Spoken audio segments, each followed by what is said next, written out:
Hi friends, welcome back to my channel. ನಾನಿವತ್ತು ಅಮಾವಾಸ್ಯೆ, ಮಣ್ಣೆತ್ತಿನ ಅಮಾವಾಸ್ಯೆ. ಇವತ್ತು ನಾನು ಪೂಜೆ ಮಾಡ್ತಾ ಇದ್ದೀನಿ. ವಿಡಿಯೋ ಬೆಳಗ್ಗೆನೇ ಹಾಕಬೇಕಿತ್ತು. ನನಗೆ ಸ್ವಲ್ಪ ಕೆಲಸದ ಕಾರಣಾಂತರದಿಂದ ವಿಡಿಯೋ ಸ್ವಲ್ಪ ಲೇಟಾಗಿ ಬರ್ತಿದೆ. ಹಾಗೆ ನಾನು ಈ ರೀತಿ ಪೂಜೆ ವಿಡಿಯೋನ ತುಂಬ ಹಾಕಿದ್ದೀನಿ, ನೀವು ಸರ್ಚ್ ಮಾಡಿ ನೋಡ್ಬೋದು. ಹಾಗೆ ಇವತ್ತು ಬುಧವಾರ ಅಮಾವಾಸ್ಯೆ ಬಂದಿದೆ, ಹಾಗಾಗಿ ಬೆಳಗ್ಗೆನೇ ಪೂಜೆ ಮಾಡಿಕೊಂಡೆ. ಫ್ರೆಂಡ್ಸ್, ಮಿಷನ್ ರಿಪೇರಿ ಆಗಿತ್ತು, ನಾನು ವಿಡಿಯೋದಲ್ಲಿ ಹಾಕಿದ್ದೆ. ನಿನ್ನೆ ರಾತ್ರಿಯೇ ನನಗೆ ಮಿಷನ್ ಕೊಟ್ಟು ಕಳಿಸಿದ್ರು. ನಿನ್ನೆ ನಾನು ಬೆಳಗ್ಗೆ 10 ಗಂಟೆಗೆ ಗಾಡಿಯಲ್ಲಿ ಹಾಕಿ ಕಳಿಸಿದ್ದೆ. ಯಾಕಂದರೆ ಮೆಕ್ಯಾನಿಕ್ ಬಂದರೆ ಮಿಷನ್ನು ತುಂಬಾ ಪ್ರಾಬ್ಲಮ್ ಆಗಿತ್ತು. ಅದಕ್ಕೋಸ್ಕರ ನಾನು ಶಿವಮೊಗ್ಗಕ್ಕೆ SR ಸನ್ಸ್ ಅವರ ಅಂಗಡಿಗೆ ನಾನು ಅಲ್ಲಿಂದನೇ ತಂದಿರೋದು. ಅವರು ಫ್ರೀಯಾಗಿ ನಿಮಗೆ ಸರ್ವಿಸ್ ಇದೆ, ನಾವು ಮಾಡಿಕೊಡ್ತೀವಿ, ಕಳಿಸಿ ಮಿಷನನ್ನು ಅಂತೇಳಿ ಹೇಳಿದ್ರು. ಹಾಗಾಗಿ ನಿನ್ನೆ ಬೆಳಗ್ಗೆನೇ ನಮಗೆ ಎಲ್ಲ ಮಿಷನನ್ನು ಒಬ್ಬರು ವೀರೇಂದ್ರ ಅವರು ಅಂತೇಳಿ ಗಾಡಿಯಲ್ಲಿ ತಂದು ಕೊಡ್ತಾರೆ. ಅವರು ಪ್ರತಿದಿನ ಶಿವಮೊಗ್ಗದಿಂದ ಸಾಗರ ಆನಂದಪುರಕ್ಕೆ ಕೆಲವು ಐಟಮ್ಗಳಂದರೆ ಮೆಟೀರಿಯಲ್ಸ್ಗಳನ್ನೆಲ್ಲ ತಂದು ಕೊಡ್ತಾರೆ. ಹಾಗಾಗಿ ನಮಗೆಲ್ಲ ಪ್ರತಿಯೊಂದು ಮಿಷನ್ನು ಅವರೇ SR ಸನ್ಸ್ ಅಂಗಡಿಯಿಂದ ತಂದು ಕೊಟ್ಟಿದ್ದು. ಅವರು ಸಹಿತ ಸರ್ವಿಸ್ ತುಂಬ ಚೆನ್ನಾಗಿ ಕೊಡ್ತಾರೆ. ಹಾಗೆ SR ಸನ್ಸ್ ಅಂಗಡಿಯವರು ಅಷ್ಟೇ, ರಾಘು ಅಂತ ಹೇಳ್ಬಿಟ್ಟು ಅವ್ರ ಹೆಸರು, ಅವರು ಸಹಿತ ಅಷ್ಟೇ ನಮಗೆ ತುಂಬಾ ಒಂದು ಹೆಲ್ಪ್ ಮಾಡ್ತಾರೆ, ಸಪೋರ್ಟ್ ಮಾಡ್ತಾರೆ ಅನ್ಬೋದು. ಯಾಕಂದರೆ ನಾನು ತುಂಬಾ ತಲೆ ತಿಂದಿದ್ದೀನಿ ಅವರಿಗೆ. ನಾನು ಎಂಬ್ರಾಯ್ಡ್ರಿ ಮಿಷನ್ ತೊಗೊಂಡೋಗಾಗಿರ್ಬೋದು, ಪ್ರತಿಯೊಂದು ಮಿಷನ್ನು ಅವ್ರ ಅಂಗಡಿಯಲ್ಲೇ ತೊಗೊಂಡಿರೋದು. ಏನು ಗೊತ್ತಾಗಿಲ್ಲ ಅಂದರೂ ನಾನು ಪಟ್ಟ ಫೋನ್ ಮಾಡ್ತೀನಿ, ಅವರು ಚೆನ್ನಾಗಿ ರೆಸ್ಪಾನ್ಸ್ ಮಾಡ್ತಾರೆ. ಹಾಗೆಯೇ ನಾನು ಕಸ್ಟಮರ್ ಸಹಿತ ತುಂಬ ಜನನ ಕಳಿಸಿದ್ದೀನಿ. ಏನೇ ಪ್ರಾಬ್ಲಮ್ ಇದ್ದರೂ ಸಹಿತ ಸರಿ ಮಾಡಿಕೊಡ್ತಾರೆ. ನಂಗೆ ಮಿಷನಂತೂ ತುಂಬ ಚೆನ್ನಾಗಿ ರೆಡಿ ಮಾಡಿಕೊಟ್ರು.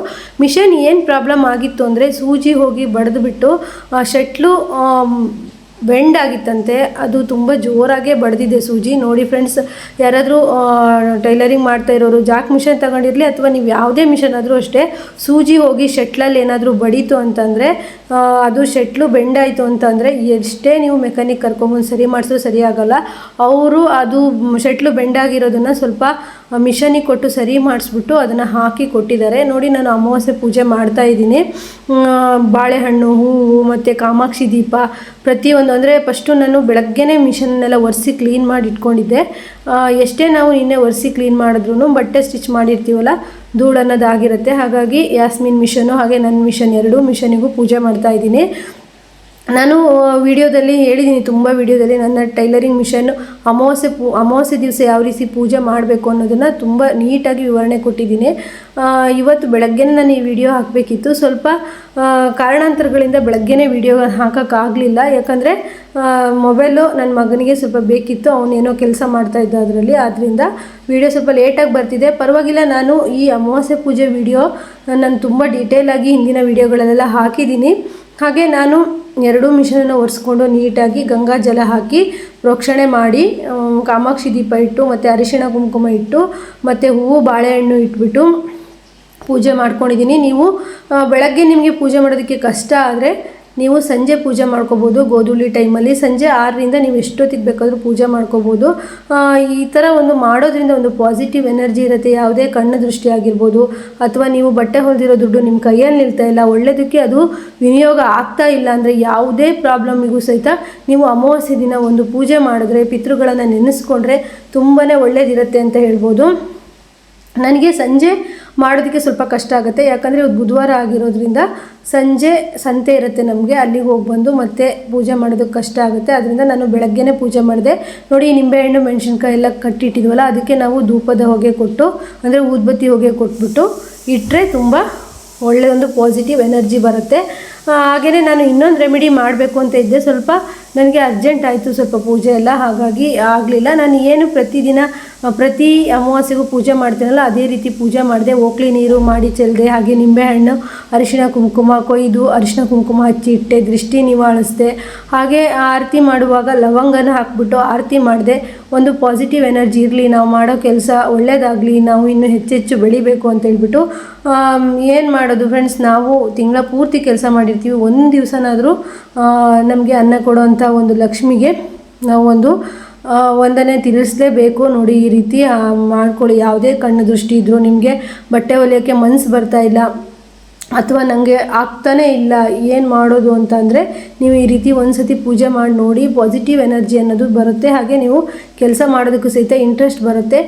ಕೆಲವರಿಗೆ ಹೇಗಿರುತ್ತೆ ಅಂದರೆ, ಮನೆಯಲ್ಲಿ ಒಳ್ಳೆ ಮಿಷನ್ ಇರುತ್ತೆ, ಮನೆಯಲ್ಲೂ ಅನುಕೂಲವಾಗಿರುತ್ತೆ, ಮತ್ತು ಮನೆಯಲ್ಲೂ ಸಪೋರ್ಟ್ ಮಾಡ್ತಾ ಇರ್ತಾರೆ. ಆದರೂ ಸಹಿತ ಅವರಿಗೆ ಬಟ್ಟೆ ಹೊಲಿಯೋದಕ್ಕೆ ಸೋಮಾರಿತನ ಆಗ್ತಾ ಇರುತ್ತೆ.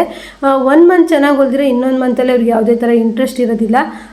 ಹಾಗಾಗಿ ಆ ರೀತಿ ಏನಾದರೂ ನಿಮಗೆ ತೊಂದರೆಗಳಾಗ್ತಾ ಇದ್ದರೆ, ಅಥವಾ ಟೈಲರಿಂಗ್ ಮಾಡಿಯೂ ಸಹಿತ ದುಡ್ಡು 1 ರೂಪಾಯಿನೂ ಉಳಿದೆ, ಬರೀ ಸಾಲಗಳನ್ನು ಮಾಡ್ಕೊಂಡಿದ್ದೀರಾ ಅಂದರೆ ಈ ರೀತಿ ಒಂದು ಅಮಾವಾಸ್ಯೆಗೆ ಒಂದು ಪೂಜೆ ಮಾಡಿ ನೀವು ಮನಸ್ಸಲ್ಲಿ ಎಲ್ಲದೂ ಒಳ್ಳೆಯದೇ ಆಗುತ್ತೆ, ಒಳ್ಳೆಯದಕ್ಕೆ ಆಗ್ತಾ ಇರೋದು ಅಂತೇಳಿ ನೆನಪು ಮಾಡಿಕೊಂಡು ನೀವು ಪೂಜೆನ ಮಾಡಿ, ಹಾಗೆ ಒಳ್ಳೆಯದಾಗತ್ತೆ. ಅದು ಬಿಟ್ಟು ನಮಗೆ ಪೂಜೆ ಮಾಡಿದ್ವಿ ಆಗಿಲ್ಲ, ನಾವು 2 ತಿಂಗಳಿಂದ ಮಾಡ್ತಿದ್ವಿ, 3 ತಿಂಗಳಿಂದ ಮಾಡ್ತಿದ್ವಿ ಅಂತೇಳಿ ಯೋಚನೆ ಮಾಡೋಕ್ಕೆ ಹೋಗ್ಬೇಡಿ. ಒಳ್ಳೆಯದಾಗತ್ತೆ. ಪ್ರತಿ ಅಮಾವಾಸ್ಯೆಗೂ ಈ ರೀತಿ ಒಂದು ಪೂಜೆ ಮಾಡಿ. ಮತ್ತು ನನಗೆ ತುಂಬ ಜನ ಕೇಳ್ತಾ ಇರೋ ಕ್ವಶನ್ ಏನು ಅಂದರೆ, ಪೂಜೆ ಮಾಡಾಯಿತು ನಾವೀಗ ಸ್ಟಿಚ್ ಮಾಡ್ಬೋದಾ ಅಂತ ಕೇಳ್ತಾಯಿದ್ರು.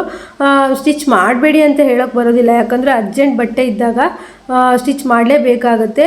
ಒಂದು ಪೂಜೆ ಮಾಡಿ ಒಂದು ಅರ್ಧ ಗಂಟೆ ಆದಮೇಲೆ ನೀವು ಕೆಲಸನ ಮಾಡ್ಬೋದು, ಏನು ಪ್ರಾಬ್ಲಮ್ ಇಲ್ಲ. ಯಾಕಂದರೆ ಟೈಲರಿಂಗ್ ಕೆಲಸನೇ ಹಾಗೆ, ಈ ಟೈಮಲ್ಲೇ ಮಾಡಬೇಕು, ಆ ಟೈಮಲ್ಲೇ ಮಾಡಬಾರ್ದು ಅನ್ನೋ ಥರ ಇರಲ್ಲ. ಯಾವ ಟೈಮಿಗೆ ಕಸ್ಟಮರ್ ಬರ್ತಾರೋ ಆ ಟೈಮಿಗೆ ನಾವು ಸ್ಟಿಚ್ ಮಾಡಿ ಕೊಡಬೇಕಾಗತ್ತೆ. ಹೀಗೇ ನಂಗೆ ಒಂದ್ಸರಿ ನಾನು ಪೂಜೆ ಮಾಡ್ತಾ ಇರಬೇಕಾದ್ರೆ ಕಸ್ಟಮರ್ ಬಂದರು. ಅವರು ಟಾಪ್ ಫಿಟ್ಟಿಂಗಿಗೆ ಅಂತ ಬಂದಿದ್ದರು. ನಾನು ಪೂಜೆ ಮಾಡ್ತಾ ಇದ್ದೆ. ಆಗ ಇಲ್ಲ ಈ ರೀತಿ ಪೂಜೆ ಮಾಡ್ತಿದ್ದೀವಿ ಅಂದಾಗ ಬೇರೆ ಟೈಲರ್ ಹತ್ರ ಹೋಗ್ತೀವಿ ಅಂತೇಳಿ ನಿಂತರು. ಆವಾಗ ನಾನು ಏನು ಮಾಡಿದೆ, ನನ್ನ ಹತ್ರ ಇನ್ನೊಂದು ಮಿಷನ್ ಇತ್ತು, ಅದರಲ್ಲಿ ನಾನು ಸ್ಟಿಚ್ ಮಾಡಿಕೊಟ್ಬಿಟ್ಟು ಪೂಜೆನೇ ಮಾಡಿದೆ. ನಾವು ಬರೀ ಪೂಜೆನೇ ಮಾಡ್ತಾಯಿದ್ರೆ ಆಗಲ್ಲ, ಕಸ್ಟಮರು ನಮಗೆ ಬೇಕಾಗುತ್ತೆ. ಹಾಗಾಗಿ ನಾನು ಪೂಜೆನ ಅಲ್ಲೇ ಅರ್ಧಕ್ಕೆ ನಿಲ್ಲಿಸಿ ಎಲ್ಲ ರೆಡಿ ಮಾಡ್ಕೊಳ್ತಾ ಇದ್ದೆ. ಮತ್ತು ಅವರಿಗೆ ಟಾಪನ್ನು ಸ್ಟಿಚ್ ಮಾಡಿಕೊಟ್ಟು ದುಡ್ಡನ್ನು ಇಸ್ಕೊಂಡು ಅದೇ ದುಡ್ಡನ್ನು ನಾನು ಮಿಷನ್ ಹತ್ರ ಇಟ್ಬಿಟ್ಟು ಪೂಜೆ ಮಾಡಿದೆ. ನೋಡಿ, ಈ ರೀತಿ ಓಕ್ಲಿ ನೀರು ಮಾಡೋದು ಮಾತ್ರ ತುಂಬಾ ಒಂದು ಪಾಸಿಟಿವ್ ಎನರ್ಜಿನ ಕೊಡುತ್ತೆ. ಯಾವುದೇ ಕಣ್ಣು ದೃಷ್ಟಿ ಆಗಿರ್ಬೋದು ಅಥವಾ ಏನೇ ಪ್ರಾಬ್ಲಮ್ ಇದ್ದರೂ ಸಹಿತ ತುಂಬ ಒಳ್ಳೆಯದಾಗುತ್ತೆ. ಹಾಗೆ ಇವತ್ತು ಅಮಾವಾಸ್ಯೆ ಅಲ್ವಾ, ಸಂಜೆ ಸಾಸಿವೆಯಿಂದ ನೀವು ಸುಳ್ಕೊಂಡು 3 ಹಾದಿಯಲ್ಲಿ ಬಿಸಾಡೋದ್ರಿಂದನೂ ಸಹಿತ ನಿಮಗೆ ಯಾವುದೇ ಕಣ್ಣು ದೃಷ್ಟಿ ಆಗಿದ್ರೂ ಸಹಿತ ಹೋಗುತ್ತೆ. ಹಾಗೆ ಮತ್ತು ಲೋಬಾನ ಹೊಗೆಗೆ ಹಾಕ್ಬೋದು. ಅದಕ್ಕೆ ನೀವು ಏಲಕ್ಕಿ ಅಥವಾ ಲವಂಗ ಈ ರೀತಿ ಒಂದು ಪಾಸಿಟಿವ್ ಎನರ್ಜಿ ಬರೋದಕ್ಕೆ ಮನೆಗೆ ಹಾಕಬೇಕು. ನೋಡಿ, ಲವಂಗನ ನಾನು ಮಂಗಳಾರತಿ ಮಾಡುವಂಥ ಒಂದು ತಟ್ಟೆಗೆ ಹಾಕಿ ಮಂಗಳಾರತಿ ಮಾಡ್ತಾಯಿದ್ದೀನಿ. ತುಂಬಾ ಒಂದು ಪಾಸಿಟಿವ್ ಎನರ್ಜಿ ಇರುತ್ತೆ ಇದರಲ್ಲಿ ಮಾತ್ರ.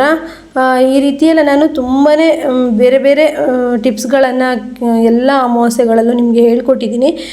ಕೆಲವೊಂದು ಟಿಪ್ಸ್ಗಳು ಕೆಲವರಿಗೆ ತುಂಬಾ ವರ್ಕ್ ಆಗಿದೆ. ಹಾಗೆ ನೀವು ತಿಂಗಳ ಇಡೀ ಕೆಲಸ ಮಾಡಿರೋ ದುಡ್ಡಲ್ಲಿ 1 ಪ್ಯಾಕೆಟ್ ಉಪ್ಪು ತಂದು ಸಹಿತ ನೀವು ಯೂಸ್ ಮಾಡೋದ್ರಿಂದನೂ ತುಂಬಾ ಲಕ್ಷ್ಮಿಗೆ ತುಂಬಾ ಖುಷಿ ಆಗುತ್ತೆ. ಹಾಗಾಗಿ ನೀವು ನನಗೆ ಕೆಲಸ ಮಾಡ್ತಿದ್ದೆ ಫ್ರೆಂಡ್ಸ್, ಈ 24 ಅವರ್ಸು ಕೆಲಸ ಮಾಡಿದ್ರು ಆ ದುಡ್ಡಿಂದ ನನಗೆ 1 ರೂಪಾಯಿ ಸಮೇತನೂ ಒಂಥರ ಉಪಯೋಗ ಆದಂಗೆ ಅನ್ನಿಸ್ತಿರ್ಲಿಲ್ಲ. ಈ ಕಡೆಯಿಂದ ದುಡಿತಿದ್ದೆ, ಆ ಕಡೆಯಿಂದ ಖರ್ಚು ಮಾಡ್ತಾಯಿದ್ದೆ. ನಾನು ಯಾವಾಗ ಈ ರೀತಿ ಅಮಾವಾಸ್ಯೆಗೆ ಒಂದು ಪೂಜೆ ಮಾಡಿ ನಾನು ಕೆಲಸನ ಮಾಡ್ತಾಯಿದ್ದೀನಿ, ಅವತ್ತಿಂದ ನನಗೆ ತುಂಬ ಒಳ್ಳೆಯದಾಗಿದೆ. ಹಾಗೂ ಪಿತೃಗಳ ಆಶೀರ್ವಾದನೂ ಇರುತ್ತೆ. ಅಮಾವಾಸ್ಯೆ ದಿನ ಪೂಜೆ ಮಾಡಿ ಸಂಜೆ ಹೊತ್ತಿಗೆ ಒಂದು ಹೊತ್ತು ಉಪವಾಸ ಇರೋದ್ರಿಂದನೂ ನಮ್ಮ ಕೆಲಸಗಳು ನಿಜವಾಗ್ಲೂ ತುಂಬಾ, ಬೇಕಾದರೆ ನೋಡಿ 1-2 ತಿಂಗಳು ನೀವು ಆ ರೀತಿ ಟ್ರೈ ಮಾಡಿ ನೋಡಿ. ಸಂಜೆ ಒಂದು ಹೊತ್ತು ಉಪವಾಸ ಇರೋದ್ರಿಂದನೂ ಸಹಿತ ನಮ್ಮ ಪಿತೃಗಳ ಆಶೀರ್ವಾದ ಸಹಿತ ಸಿಗತ್ತೆ ಅಂತ ಹೇಳ್ತಾರೆ. ಹಾಗೆ ಅಮಾವಾಸ್ಯೆ ದಿವಸ ನಾನ್ ವೆಜಿಟೇರಿಯನ್ ತಿನ್ನಬೇಕಾ ಬೇಡವಾ ಅಂತಲೂ ಕೇಳಿದರು. ಅದು ಅವ್ರವ್ರ ಮನೇಲಿ ಇದ್ದಾಗೆ. ನನಗೆ ಅಷ್ಟಿಷ್ಟ ಆಗಲ್ಲ. ಯಾವುದೇ ದಿನ ಬಂದರೂ ಒಂಥರ ಮನೆಯಲ್ಲಿ ಪೂಜೆಗಳೆಲ್ಲ ಮಾಡಿರ್ತೀವಿ, ನಾನ್ ವೆಜ್ ಮಾಡೋದು ಅಂತಂದರೆ ಅಷ್ಟೊಂದು ಸರಿ ಅನಿಸಲ್ಲ. ಹಾಗಾಗಿ ನಾನು ಮಾಡೋದಿಲ್ಲ. ಇವತ್ತು ಬುಧವಾರ ಆದರೂ ಸಹಿತ ನಾವು ನಾನ್ ವೆಜ್ ಏನೂ ಮಾಡಿಲ್ಲ. ಯಾಕಂದರೆ ಪೂಜೆಗಳು ಮಾಡಿರ್ತೀವಿ, ಒಂದು ಪಾಸಿಟಿವ್ ಎನರ್ಜಿ ಇರುತ್ತೆ. ಮತ್ತು ನಾವು ಈಗ ಬರೀ ಗಂಡು ಮಕ್ಕಳೇ ಇದ್ದರೆ ತಟ್ಟೆಗಳನ್ನೆಲ್ಲ ಎಂಜು ತಟ್ಟೆನೆಲ್ಲ ತೊಳಿಬೇಕಾಗತ್ತೆ, ಮತ್ತು ಚೆನ್ನಾಗಾಗಲ್ಲ ಅಂದ್ಬಿಟ್ಟು ನಾನು ನಾನ್ ವೆಜ್ ಅಷ್ಟಾಗಿ ಅಮಾವಾಸ್ಯೆ ದಿವಸ ಮಾಡೋದಕ್ಕೆ ಹೋಗೋದಿಲ್ಲ. ಕೆಲವು ಈಗ ಪಿತೃಪಕ್ಷ ಅಮಾವಾಸ್ಯೆ ಬಂದಾಗೆಲ್ಲ ಅದು ಮಾಡಿರ್ತಾರೆ, ಅದು ಆ ಟೈಮಲ್ಲೇ ಮಾಡಬೇಕು. ಅದು ಬಿಟ್ಟು ನಾನು ಈ ಪೂಜೆ ಟೈಮಲ್ಲಿ ಅಮಾವಾಸ್ಯೆ ದಿನ ಪೂಜೆ ಟೈಮಲ್ಲಿ ದೇವಸ್ಥಾನಕ್ಕೆ ಹೋಗೋದು ಮತ್ತು ಪೂಜೆ ಮಾಡೋದು ಮಾಡ್ತೀನಿ. ಹಾಗೆ ಮನೆ ಒಳಗಡೆ ಸಹಿತ ಎಲ್ಲ ರೆಡಿ ಮಾಡಿಟ್ಟಿದ್ದೆ. ಮಂಗಳಾರತಿ ಮಾಡೋದೊಂದಿತ್ತು, ಮಂಗಳಾರತಿ ಮಾಡಿಕೊಂಡೆ. ಹೀಗಿತ್ತು ಫ್ರೆಂಡ್ಸ್ ನನ್ನ ಅಮಾವಾಸ್ಯೆ ಪೂಜೆ. ನಿಮಗೆಲ್ಲ ಹೇಗೆ ಅನಿಸಿದೆ ಅಂತ ನನಗೆ ಕಮೆಂಟ್ ಮಾಡಿ. ಹಾಗೆ ಬಟ್ಟೆ ಸೇಲ್ ಮಾಡೋರಾಗಿರ್ಬೋದು ಅಥವಾ ಟೈಲರಿಂಗ್ ಕೆಲಸ ಅಥವಾ ಬ್ಯೂಟಿಷಿಯನ್ ಕೆಲಸ, ಟೈಲರಿಂಗ್ ಒಳಗೆ ಬ್ಯೂಟಿಷಿಯನ್ನು ಮಾಡ್ತಾಯಿರ್ತಾರೆ. ಎಲ್ಲರೂ ಸಹಿತ ಅಮಾವಾಸ್ಯೆಗೆ ಒಂದು ನಿಮ್ಗೆ ಏನೂ ಆಗಲಿಲ್ಲ ಅಟ್ಲೀಸ್ಟ್ ಅಂದರೆ ನೀವು ಅಂಗಡಿಯಲ್ಲಿ ಕೆಲಸ ಮಾಡ್ತೀರಿ, ಮನೇಲಿ ಕೆಲಸ ಮಾಡ್ತೀರಿ, ಒಂದು ಊದ್ಬತ್ತಿ ದೀಪ ಹಚ್ಚಿ ಒಂದು ಲೋಬಾನ ಹೊಗೆ ಹಾಕೋದ್ರಿಂದನೂ ತುಂಬ ಪಾಸಿಟಿವ್ ಇರುತ್ತೆ. ಅಕಸ್ಮಾತ್ ನೀವು ಮೆಣಸಿನ್ಕಾಯಿ ನಿಂಬೆಹಣ್ಣು ಸುಳಿದ್ಬಿಟ್ಟು ಕಟ್ಟೋದು ನಂಬ್ತಾ ಇಲ್ಲ ಅಂದರೆ ಒಂದು ನಿಂಬೆಹಣ್ಣನ್ನು ಮಿಷನ್ನಿಗೆ ಸುಳಿದ್ಬಿಟ್ಟು ಅದನ್ನು ಅರ್ಧ ಕಟ್ ಮಾಡಿ ಆದ್ರೂ ಸಹಿತ ನೀವು ಮಿಷನ್ ಹತ್ರ ಇಡ್ರಿ. ಎಷ್ಟೋ ಒಂದು ದೃಷ್ಟಿ ದೋಷನೂ ಸಹಿತ ಹೋಗುತ್ತೆ. ಆ ದೃಷ್ಟಿ ಆದರೆ ನಮಗೆ ಎಷ್ಟೇ ಕೆಲಸ ಮಾಡೋದಕ್ಕೆ ಇಂಟ್ರೆಸ್ಟ್ ಇದ್ದರೂ ಸಹಿತ ಹುಷಾರಿಲ್ಲ ಆಗುತ್ತೆ, ಕಿರಿಕಿರಿ ಆಗುತ್ತೆ, ಇಲ್ಲ ಎಲ್ಲಿಗಾದರೂ ಹೋಗುವಂಥ ಕಾರಣಗಳು ಬಂದುಬಿಡುತ್ತೆ.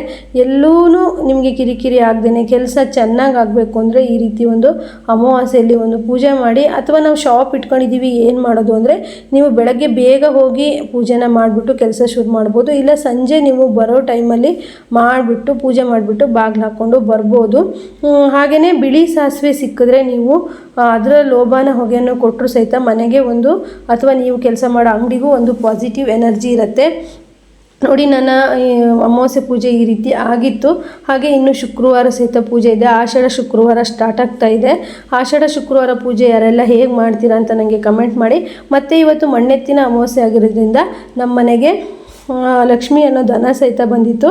ಅದರ ಸಹಿತ ವಿಡಿಯೋ ಸಹಿತ ಮಾಡಿಕೊಂಡೆ. ಅದಕ್ಕೆ ತಿನ್ನೋದಕ್ಕೆ ಅಕ್ಕಿ ಬೆಲ್ಲ ಕೊಟ್ಟು ಮತ್ತು ದೋಸೆ ಇತ್ತು, ನೀರು ದೋಸೆ ಮಾಡಿತ್ತು, ಅದು ಸಹಿತ ಕೊಟ್ಬಿಟ್ಟು ಪೂಜೆ ಮಾಡಿಬಿಟ್ಟು ನಾನು ಕೈ ಮುಕ್ಕೊಂಡೆ. ನಿಜವಾಗೂ ಫ್ರೆಂಡ್ಸ್, ನಮ್ಮ ಕಿಟಕಿ ಹತ್ರ ಒಂದು ದನ ಬರುತ್ತೆ, ನಮ್ಮ ಮನೆ ಒಳಗಡೆ ಒಂದು ದನ ಬರುತ್ತೆ, ಮತ್ತು ಊಟ ಕೇಳಿಕೊಂಡು ದಿನಕ್ಕೆ 2-3 ಜನ ಬರ್ತಾರೆ.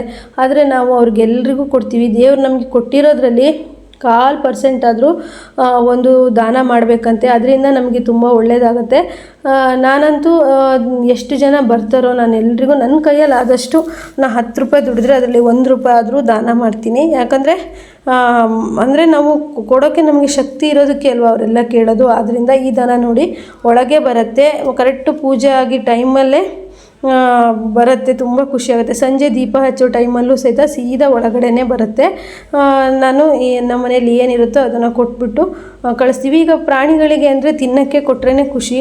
ನಾವು ಪೂಜೆ ಅದೆಲ್ಲ ಎಷ್ಟೇ ಮಾಡಿದ್ರು ಪ್ರಾಣಿಗಳಿಗೆ ನಾವು ತಿನ್ನೋಕ್ಕೆ ಕೊಟ್ಟಾಗ ಭಾರಿ ಒಂಥರ ಖುಷಿ ಪಡುತ್ತೆ. ನೋಡಿ, ಹತ್ತಿರ ನನ್ನ ಟೈಲರಿಂಗ್ ಮಿಷನ್ ಹತ್ರ ಬಂದುಬಿಟ್ಟು